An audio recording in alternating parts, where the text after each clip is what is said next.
Perkenalkan, saya Cantika Putri. Hai, perkenalkan, nama aku Enina Eninta Brusunuhazi. Perkenalkan, nama saya Esther Elizabeth Lingga. Nama saya Putri Andita Lingga. Profesi sebagai guru yaitu pendidik dengan tugas utama mendidik, mengajar, dan mengevaluasi peserta.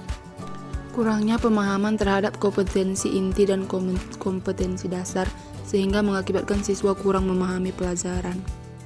Guru sangat wajib mengenali seluruh anggota siswanya dan mengakrabkan diri dengan membentuk kelompok dan meminta siswa berbicara. Oke, kita masuk ke pertanyaan itu, apa yang memotivasi di atas sehingga memilih program kependidikan?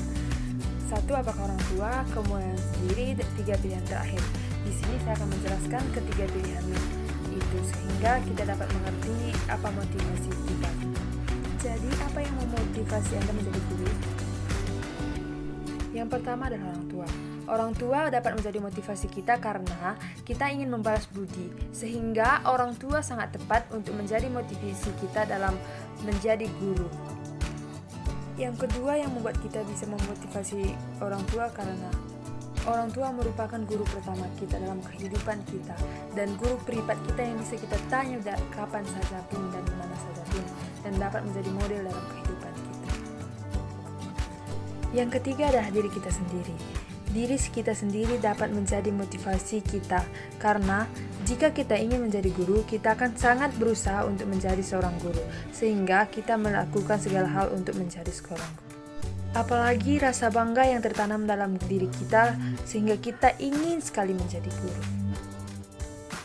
Dan apa sih yang menyebabkan kita ingin menjadi guru? Mungkin penyebabnya adalah karena kita melihat model guru kita yang sangat cerdas dan sangat baik dalam membimbing anak muridnya. Pertanyaan kedua, apakah Anda menyukai profesi guru? A. Iya, B. Tidak, C. Ragu. Banyak hal yang dapat kita lakukan untuk menyukai profesi seorang guru, yaitu menganggap guru adalah yang spesial, menganggap guru adalah hal yang paling baik, menganggap guru adalah pahlawan, dan lain sebagainya. Mungkin saja kita dapat menyukai guru karena kita anggap guru adalah orang yang membimbing para orang sukses, sehingga kita sangat bangga menjadi seorang guru. Seperti yang dikatakan oleh Kiai Moimen Zubair, "Nak, kalau kamu jadi guru, dosen, atau kiai, kamu harus tetap punya usaha sampingan. Biar hati tidak selalu mengharapkan pemberian atau bayaran dari orang lain, karena usaha dan dari hasil keringat itu sendiri barokah." Dan ketahuilah bahwa orang hebat bisa melahirkan beberapa karya bermutu, tetapi guru yang bermutu dapat melahirkan ribuan orang hebat.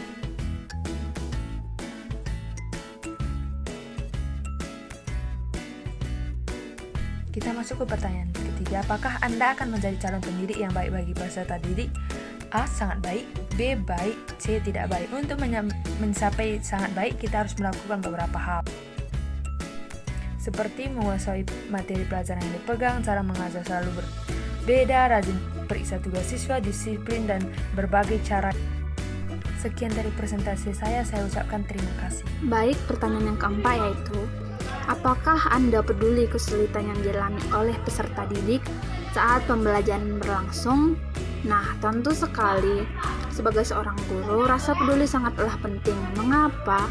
Karena telah kita ketahui bahwa manusia bukanlah makhluk yang sempurna, baik fisik maupun non-fisik, seperti menerima respon dari online.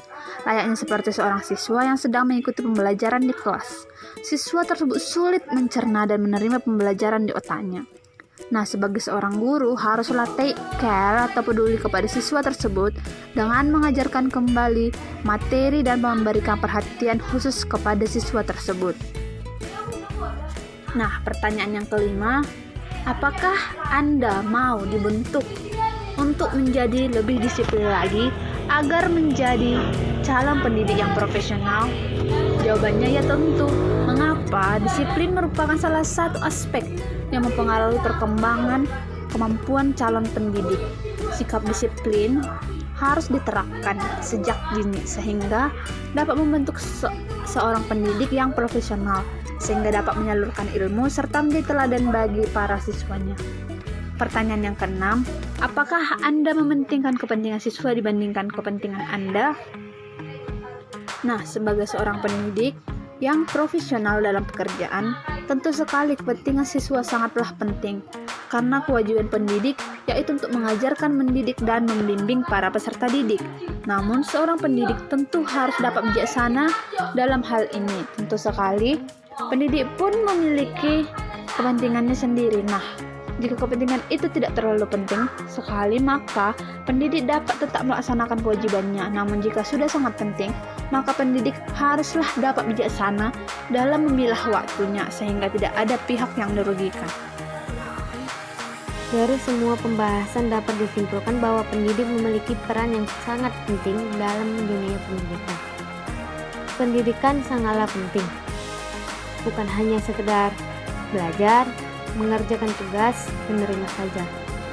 Tetapi pendidikan yaitu suatu cara menciptakan hal yang baru dari ide-ide yang dimiliki peserta didik, mengembangkan kemampuan-kemampuan anak serta dapat mengetahui minat dan bakat anak tersebut, agar bakat yang dimiliki anak tidak terbuang sia-sia dan dapat berguna untuk banyak orang. Dalam upaya pengembangan kemampuan calon pendidik pada mahasiswa, terlebih dahulu kita harus mengetahui jati diri atau sifat yang dimiliki mahasiswa tersebut. Apakah mahasiswa senang dalam bidang profesi sebagai pendidik, atau malah sebaliknya, mahasiswa tidak menyukai bidang ini hanya karena adanya paksaan atau tidak dapat memilih bidang lain lagi.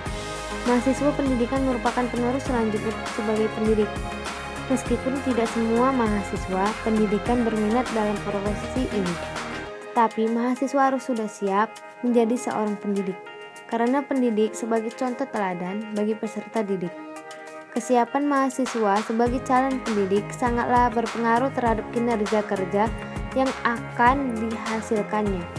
Proses pembelajaran dengan baik, karena adanya komunikasi atau interaksi antara pendidik dan peserta didik dengan baik. Selain itu, pendidik telah siap untuk menjelaskan materi kepada peserta didik. Pendidik telah mampu mengontrol kondisi kelas. Pendidik telah mampu beradaptasi terhadap lingkungan. Pendidik telah mampu memahami sifat dan sikap yang dimiliki peserta didik. Di sini kami menyarankan bagi untuk setiap mahasiswa belajarlah dengan baik. Tidak ada yang salah dalam jurusan yang kalian pilih. Sesulit apapun hal itu, kita dapat kerjakan dengan baik jika kita mau bertindak. Untuk mahasiswa yang merasa salah bidang, cobalah belajar untuk menyukai bidang ini. Tidak mungkin Tuhan memberikan kesempatan pada bidang ini begitu saja, tanpa maksud dan tujuan untuk diri kita. Sebaiknya mahasiswa mengetahui cerita-cerita dalam profesi ini. Cobalah bertanya kepada keluarga, saudara, tetangga, jika ada yang berprofesi ini. Hal ini dapat membantu Anda memahami profesi ini. Sekian dari kami, saya ucapkan terima kasih.